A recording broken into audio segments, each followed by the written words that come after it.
गजाननं भूतगणाधिसेवितं कपित्थजम्बूफलचारुभक्षणम् उमासुतं शोकविनाशकारकं नमामि विघ्नेश्वरपादपङ्कजं श्रीगणेशाय नमः।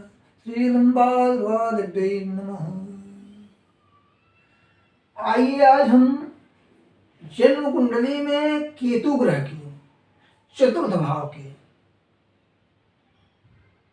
स्थिति की इस टॉपिक पे बात करेंगे कि केतु ग्रह उच्च राशि का या स्वराशि का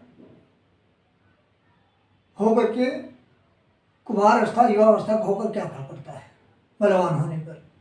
इस विषय में आइए इस वीडियो के माध्यम से जानते हैं। तो कहते हैं यदि किसी की कुंडली में चतुर्थ भाव में केतु होता है तो उसे माता पिता का सुख नहीं मिलता है और पैतृक धन का नाश करता है।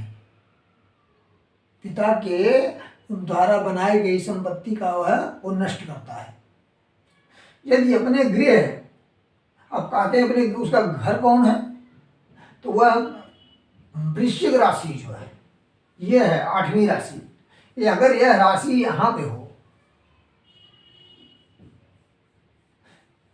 4 5 6 7 5 6 7 8, अगर यहाँ सिंह लग्न होगा तो यहाँ वृश्चिक राशि आएगी। अगर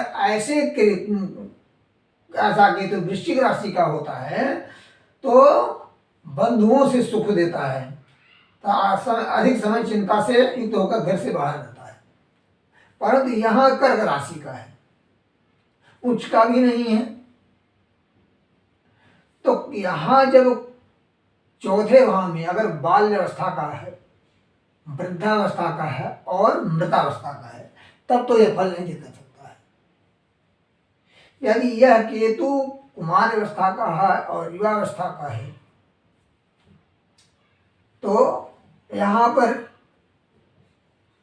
बुध शुक्र की दृष्टि पड़ रही हो सीधी सीधी, या बृहस्पति की दृष्टि यहाँ से पड़ रही हो, तो ऐसे केतु पर अगर बाल कुमार अवस्था का युवा अवस्था का यह ग्रह है और बृहस्पति का बुध का शुक्र का यदि प्रभाव केतु पर पड़ता है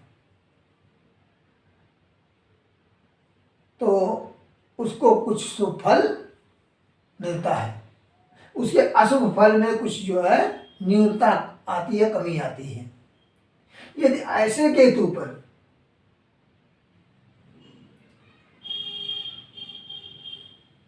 मंगल का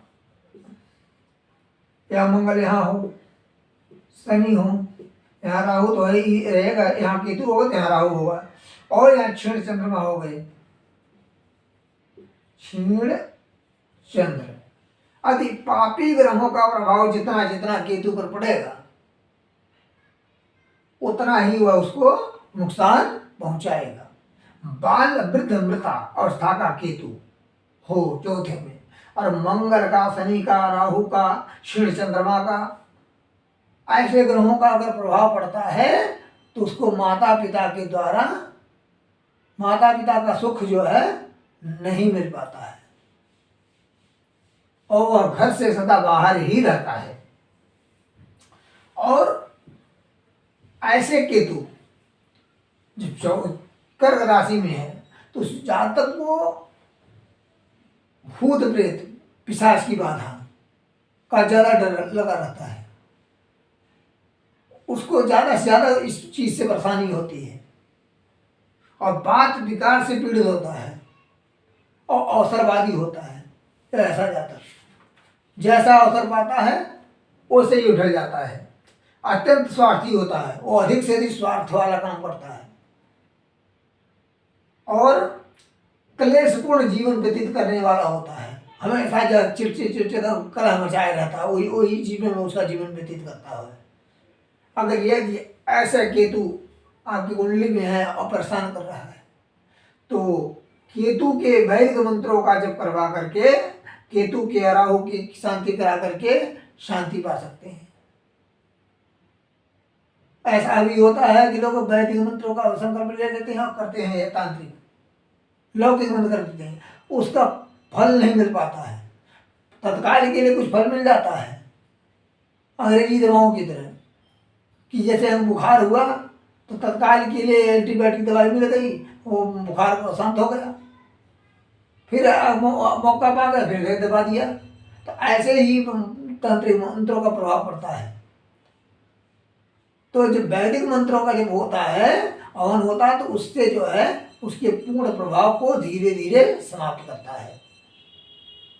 तो यदि केतु आपकी कुंडली में, घर में परिवार में किसी कुंडली में है, तो केतु घबराने की जरूरत नहीं है। केतु के वैदिक मंत्र का जप, राहु के वैदिक मंत्र का जप करवा करके हनुमान करा दें, सब शांति हो जाएगी। राहु केतु के द्वारा जनित पीड़ा से शांति मिलती है। आज केतु ग्रह के चतुर्थ भाव की स्थिति के बारे में इतना ही। जय माता दी। हर हर महादेव।